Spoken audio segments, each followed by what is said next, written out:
चलिए इस वीडियो में अपन सीखते हैं एंजो हील टेबलेट के बारे में, जिसके अंदर 3 साल्ट आते हैं। फर्स्ट आता है इसमें ट्रिप्सिन, सेकंड आता है इसमें ब्रोमेलिन और थर्ड आता है इसमें रूटोसाइड।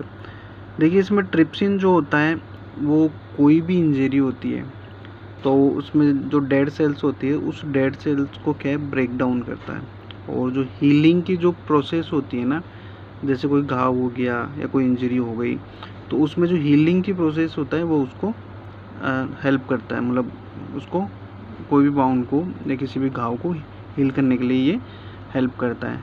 ब्रोमेलिन है वो एक एंटी इन्फ्लामेटरी इफेक्ट रखता है जो सूजन को और दर्द को कम करने के लिए यूज किया जाता है, और रूटोसाइड है वो एक एंटीऑक्सीडेंट होता है।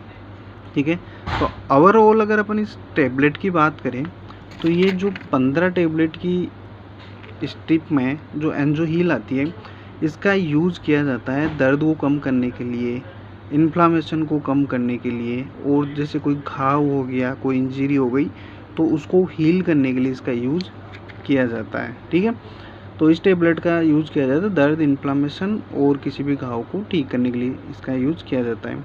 चाहे जैसे कोई एक्सीडेंटल इंजरी हो गई हो, या फिर कोई चोट लग गई हो, या फिर जैसे कोई सर्जरी हुई है, सर्जरी होने के बाद कोई रिकवरी के लिए, या फिर कोई दर्द या सूजन को कम करने के लिए इस टेबलेट का यूज़ डॉक्टर करते हैं, पेशेंट को देते हैं ये टेबलेट। ठीक है, तो ये तो थी इसकी टेबलेट के बारे में इंफॉर्मेशन। अब देखिए इसकी जो डोज रहती है वो डोज क्या रहती है। देखो डोज जो भी रहती है वो पेशेंट की कंडीशन के अकॉर्डिंग रहती है, और उसका जो बॉडी वेट है, उसकी एज है, उसके अकॉर्डिंग रहती है।